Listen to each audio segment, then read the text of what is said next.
friends, now let's start with the third chapter, that is life processes in living organisms part 2. In this chapter we are going to study about the important system of every living organism, that is reproduction. Now let's start with the topic. We have studied various life processes in our previous classes, in our previous lectures also. In those life processes we have studied about the nutrition, respiration, excretion, sensation and response, that is control and coordination. These all are very essential part of the living organism to remain alive. जर यामधली कुठलीही system व्यवस्थित काम करत नसेल तर तो माणूस जगू शकत नाही. It will be very difficult for that person to be alive. Besides these life processes, one more important life process in the living organisms is reproduction. या सगळ्या प्रोसेसेस पेक्षा पण जास्त इम्पॉर्टंट प्रोसेस किंवा त्या बरोबरची प्रोसेस म्हणजे कुठली आहे तर रिप्रोडक्शन, म्हणजेच काय प्रजनन. However, reproduction does not help the organism to remain alive. तरी सुद्धा आपण बघितलं तर रिप्रोडक्शन नाही केलं तर माणूस जगणार नाही असं नाहीये. But it helps to maintain the continuity of species of that organism. पण रिप्रोडक्शन महत्त्वाचं कशासाठी आहे तर माणसाचं किंवा एनी लिव्हिंग ऑर्गॅनिझमचं कंटिन्युटी ऑफ द स्पीशीज राहणं, त्याच्या सारखी स्पीशीज सारखी बनत जाणं, ह्यासाठी रिप्रोडक्शन अतिशय महत्त्वाचं आहे. रिप्रोडक्शन फक्त ह्युमन बीइंग्स मध्येच दिसतं का? नाही. It is also seen in the animals, it is also seen in the birds. What actually is the definition of reproduction? Reproduction is formation of new organism of same species by earlier existing organism is called as reproduction. Reproduction चा actual meaning काय किंवा definition काय आहे तर जो आधी निर्माण असलेला ऑर्गॅनिझम आहे त्याच्यापासून नवीन स्पीशीज, ती स्पीशीज निर्माण होणं म्हणजेच काय तर रिप्रोडक्शन. ऑलरेडी सपोज एखादा ह्युमन आहे तर त्याच्यासारखंच बाळ निर्माण होणं म्हणजेच काय तर reproduction. Reproduction is one of the various important characters of living organisms. It is also one of the various reasons responsible for evolution of species. आपण ह्याच्या आधी उत्क्रांतीबद्दल बोललो. उत्क्रांती म्हणजेच काय? एव्होल्युशन. एव्होल्युशन ऑफ स्पीशीज मध्ये रिप्रोडक्शनचा मोठा वाटा आहे आणि आपण ह्याला नकार देऊ शकत नाही. In living organisms reproduction occurs mainly in 2 methods. प्रत्येक लिव्हिंग ऑर्गॅनिझम मध्ये रिप्रोडक्शन हे 2 मेथडनी होत असतं. Those 2 methods are asexual reproduction and sexual reproduction. Now today we will start with the asexual reproduction. Asexual reproduction means it is a process of formation of new organism by an organism of same species without involvement of the gametes. This is very important. Without involvement of the gametes is called as asexual reproduction. Gametes म्हणजेच काय? Cells. Which cells? Reproductive cells are called as gametes. जिथं reproductive सेल्सचं इन्व्हॉल्वमेंटच नाहीये त्या रिप्रोडक्शनला म्हणायचं asexual reproduction. आता human beings मध्ये काय आहेत? स्पर्म्स आहेत, एग आहेत. हे काय आहेत तर गॅमेट्स आहेत, म्हणजेच काय? सेक्ससाठी यूज झालेले सेल्स. पण इथं असेक्शुअल रिप्रोडक्शन मध्ये या गॅमेट्सचा वापर होत नाही. But you get the organism of same species. Without involvement of gametes सुद्धा आपल्याला काय मिळत आहे?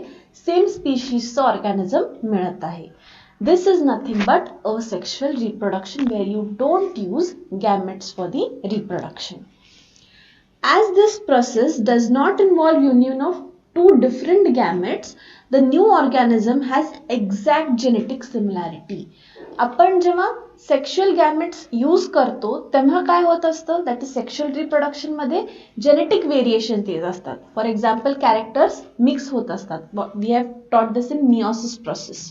काय होत असतं की आईचे थोडे कॅरेक्टर्स येणार, बाबांचे थोडे कॅरेक्टर्स येणार आणि mix and match of the species येणार आहे. पण इथं तसं होणार नाही. We are going to get the exact genetic similarity. जसा आई तसाच मुलगा. That is exact genetic similarity with the reproducing organism. This is uniparental reproduction. ह्याला काय म्हणायचं, एकच पेरेंट इन्व्हॉल्व आहे. युनिपॅरेंटल रिप्रोडक्शन. जिथं दोन पेरेंट्सची गरज नाही, that is asexual reproduction. Only one parent is involved and it occurs by mitotic cell division. This is very very important. कशाने कुठलं सेल डिव्हिजन होत आहे असेक्शुअल रिप्रोडक्शन मध्ये? Mitotic cell division. मायटॉसिस मध्ये काय होत असतं, 2n ला 2n सेल्सच मिळतात. we have taught this earlier. 2n ला 2n चे सेल्स मिळणार. if this is the parent, organism पण आहे तसंच असणार आहे. त्याचे जे काही गुण आहेत ते सिमिलर टू दी पेरेंट असणार आहेत. Absence of genetic recombination is a drawback. Drawback काय आहे असेक्शुअल रिप्रोडक्शनचा? की इथं जेनेटिक रिकॉम्बिनेशन मिळत नाही, कॅरेक्टर्स मिक्स अँड मॅच होत नाही. जसं ऑर्गॅनिझम आहे तसाच मिळणार आहे, जशी आई आहे तसाच मुलगा होणार आहे, जसा वडील आहे तसंच मुलगा होणार आहे. त्याच्यामध्ये काहीही डिफरन्स येणार नाही. Genetic recombination, mix and match, cross linking दिसणार नाही. But it is a fast process and is advance of the reproductive method. ह्याचं एक ॲडव्हान्टेज काय आहे की दिस इज द फास्ट प्रोसेस. या मेथडमध्ये जास्त वेळ लागत नाही. Very quickly you get the next coming organism. This is nothing but asexual reproduction. So what are the points which are very important in this? First, you will get the new organism. Naveen organism मिळणार आहे जो same स्पीशीजचा आहे without involvement of the gametes. इथं गॅमेट्सची involvement नसणार आहे. आणखीन काय आहे, आपल्याला काय मिळणार नाहीये, एक्झॅक्ट जेनेटिक सिमिलॅरिटी मिळणार आहे. We are going to get exact genetic similarity as per the parent. It is a uniparental reproduction. एकच पेरेंट इन्व्हॉल्व असतो. And very importantly there is mitotic cell division that is going to take place. ह्याच्यामध्ये problem एकच आहे की आपल्याला काय मिळणार नाहीये, जेनेटिक रिकॉम्बिनेशन्स मिळणार नाहीये, मिक्स ऑफ कॅरेक्टर्स मिळणार नाही. आणखीन काय आहे तर it is a fast process. Reproduction मधली ही एक फास्ट प्रोसेस असते. This is nothing but asexual reproduction. Now we are going to study asexual reproduction in unicellular as well as multicellular organisms. Now let's start with the asexual reproduction in unicellular organisms. एकपेशीय प्राण्यांमध्ये कशा प्रकारे अलैंगिक प्रजनन होतं ते बघूया. First is binary fission. What is binary fission? It is mostly seen in the prokaryotes, that is those are bacteria. प्रोटिस्ट्स कुठले कुठले आहेत, अमिबा, पॅरामोशियम अँड युग्लेना. इथं एक्झाम्पलमध्ये अमिबा, पॅरामोशियम आणि युग्लेनाचं एक्सप्लेनेशन आहे, ते पण थोडक्यात I will explain it to you. And eukaryotic cell organelle like mitochondria and chloroplast perform asexual reproduction by binary fission. Which are the organisms? कुठले कुठले ऑर्गॅनिझम्स आहेत जे आपल्याला बायनरी फिशन घडवून आणतात? तर पहिला आहे प्रोकॅरियोट्समध्ये बॅक्टेरिया, प्रोटिस्ट्समध्ये अमिबा, पॅरामोशियम, युग्लेना आणि युकॅरियोटिक सेल ऑर्गॅनिझम्समध्ये ज्यांच्यामध्ये मायटोकॉन्ड्रिया आहे, क्लोरोप्लास्ट आहे, ते सुद्धा असेक्शुअल रिप्रोडक्शन करतात बाय दी बायनरी फिशन. या प्रोसेसमध्ये the parent cell divides to form 2 similar daughter cells. जो काही पेरेंट सेल आहे तो काय करतोय की it is dividing to form 2 daughter cells. Parent cell will divide itself to form the 2 similar daughter cells. Binary fission occurs either by mitosis or amitosis. Binary fission either mitosis नी होईल किंवा amitosis. Amitosis is nothing but meiosis. दोन्हीपैकी एकनी होऊ शकतं. Axis of fission or division is different in different protists. आता ही sale कशा प्रकारे तुटणार, डिवाइड कशी होणार? It differs in every organism. म्हणजे फिशन किंवा डिव्हिजन जे आहे ते प्रत्येक ऑर्गॅनिझमचं, प्रत्येक प्रोटिस्टचं, प्रत्येक प्रोकॅरियोट किंवा युकॅरियोटिक ऑर्गॅनिझमचं वेगवेगळं असतं. That is cutting. Different division किंवा डिफरन्सिएशन ऑफ फिशन म्हणजेच काय, कटिंग इन डिफरंट वेज. इथे एक्झाम्पल्स आहेत. First will start with amoeba. Come to the diagram, that is a over here. Amoeba divides in any plane. Amoeba जो आहे तो कुठल्याही प्लेनमध्ये डिवाइड होतो. त्याला एक सिंगल प्लेन अशी नाही आहे that is perpendicular or any cross असं काही नाही आहे. Any plane it will divide due to lack of specific shape. अमिबाला कुठेही असा स्पेसिफिक शेप असा नाही आहे, कसाही दिसतो तो, त्यामुळे तो कुठल्याही प्लेनमध्ये कट होऊ शकतो, डिवाइड होऊ शकतो. Hence it is called as simple binary fission. Binary फिशनचे 3 टाइप्स. तर त्यातला फर्स्ट टाइप कुठला आहे? सिम्पल बायनरी फिशन, जो कुठं दिसतो? अमिबामध्ये. कशामुळं? कारण त्याचा शेप कसा आहे? व्हेरियंट आहे, काही त्याला स्पेसिफिक शेप नाही आहे, त्यामुळे तो कुठल्याही प्लेनमध्ये डिवाइड होऊ शकतो. इथं तुम्हाला ते 2 कट्स दिसल्यासारखे आहेत, that is they are going deep inside, हळूहळू डीप चाललेत आणि नंतर आपल्याला काय मिळत आहेत? 2 अमिबे मिळत आहेत, छोटे छोटे अमिबे. नाव Paramecium and Euglena. For Paramecium, come to the diagram C. Paramecium divides by transverse binary fission. That is, this is first diagram is of Paramecium. तो transverse cut होणार आहे, म्हणून त्याचे जे नॉचेस आहेत ते ट्रान्सफर्स गेलेत आणि नंतर ते डीप जाऊन वेगवेगळे ऑर्गॅनिझम्स तयार होत आहेत. These are 2 different organisms, that is Paramecium. Coming to the third example, that is Euglena. Come to the diagram B. इथं काय होत आहे? लॉन्जिट्युडनल बायनरी फिशन होत आहे. लॉन्जिट्युडनल म्हणजे काय? उभा. ट्रान्सफर्स म्हणजे आडवा. लॉन्जिट्युडनल मध्ये उभं कट होत जाणार आहे. This first diagram is of the Euglena. हळूहळू इथं 2 नॉचेस दिसत आहेत आणि हे काय होत आहेत? डीप होत गेलेले आहेत. This is nothing but longitudinal binary fission. So what are the 3 types of binary fission? First is simple binary fission seen in amoeba. Second is Paramecium, that is transverse binary fission, and third is longitudinal binary fission seen in the Euglena. I hope you have understood the binary fission. Now coming to the next part, that is multiple fission. In multiple fission, this is also a asexual reproduction and it is performed by the amoeba. Multiple फिशनचे पण example काय आहे? अमिबाच आहे and त्याच्यासारखे similar protists. Amoeba stops the formation of pseudopodia and thereby movements whenever there is lack of food or any other type of adverse conditions. आता amoeba जो आहे, come to the diagram below. This is a parent amoeba. Pseudopodia म्हणजे काय? तर तो आपली जे काही आउटर कव्हरिंग आहे ती काय होत असते? त्याची मूव्ह होत असते. ती मूव्हमेंट काय करतो? स्टॉप करतो. And thereby the movements whenever there is lack of food और ॲडवर्स कंडिशन. ॲडवर्स कंडिशन म्हणजे काय? वेगवेगळं पूर असेल किंवा जास्त गरमी असेल, जिथं पाणी कमी आहे, फूड कमी आहे, अशा वेळेला तो सुडोपोडिया मूव्ह करणं कमी करतो. It becomes rounded and forms protective covering. तो काय करतो? स्वतःला राउंड स्ट्रक्चर बनवतो आणि स्वतःभोवती एक प्रोटेक्टिव्ह कव्हरिंग निर्माण करतो. For example, this is an amoeba. इथे त्याची सेल आहे. हे जे काही आउटर कव्हरिंग आहे, this is nothing but pseudopodia, ज्याच्यामुळे तो काय करू शकतो की सपोज इथे एक ऑर्गॅनिझम आहे आणि ह्याला खायचं असेल तर तो काय करणार आहे? अमिबा स्वतःला चेंज करतो आणि ह्याला खायला बघतो. असं कव्हर करायला लागतो हळूहळू हळूहळू. दिस इज नथिंग बट सुडोपोडिया. जेव्हा त्याला खाणं मिळत नाही किंवा त्याच्याकडं वेगवेगळे ॲडवर्स कंडिशन्स यायला लागतात त्याच्यासमोर, तेव्हा हे सुडोपोडिया यायचे कमी होतात किंवा बंद करतो. यामुळं काय होतं की आउटर कव्हरिंग राउंडेड होऊन जाती, फर्म होऊन जाती आणि it forms a protective covering around the plasma membrane. Plasma मेम्ब्रेनच्या आजूबाजूला एक प्रोटेक्टिव्ह कव्हरिंग शील्ड निर्माण होती. Such encysted amoeba or any other protist is called as cyst. Cyst म्हणजेच काय की दिस इज हे जे ब्लॅक कलरचं डार्क ब्लॅक जे आहे, it is nothing but the rounded protective covering which acts as a shield to the amoeba. त्याला म्हणायचं cyst. Many nuclear are form by repeated nuclear division in the cyst.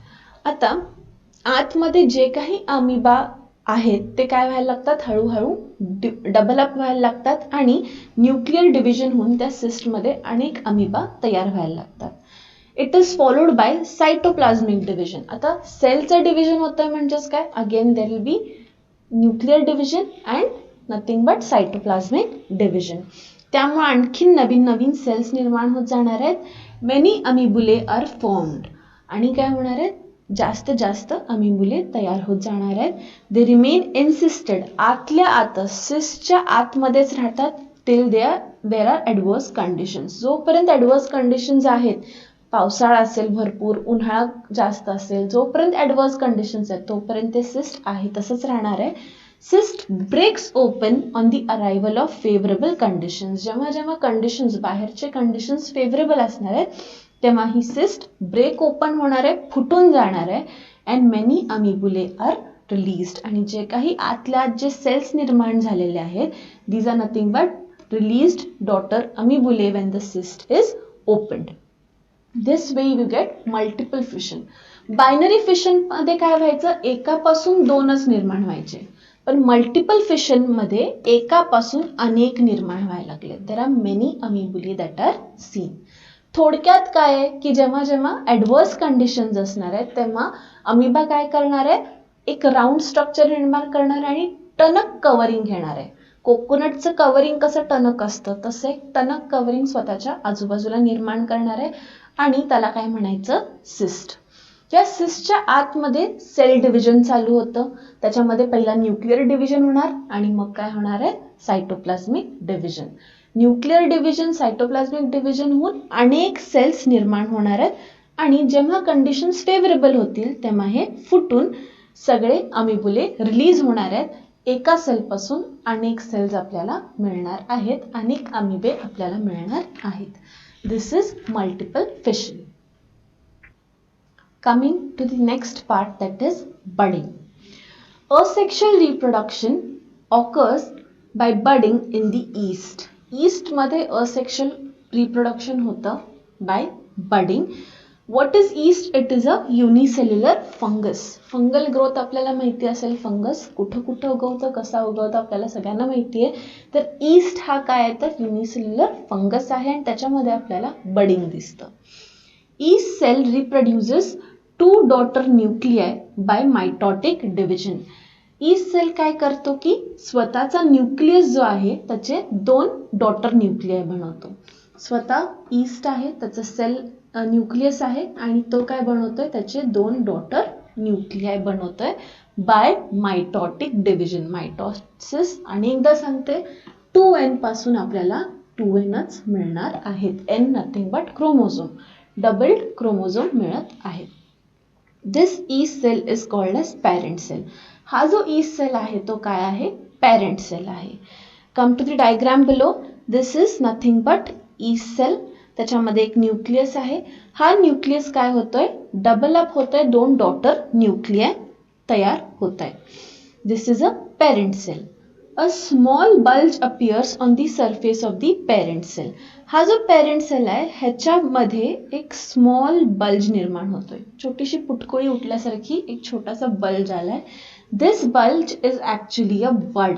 हा जो bulge आहे तो काय आहे, एक छोटासा बड आहे. One of the two daughter nuclei enter this bud. ह्या दोन्ही पैकी एक डॉटर न्यूक्लियाय कुठं जाती, ह्या बडमध्ये एंटर करती.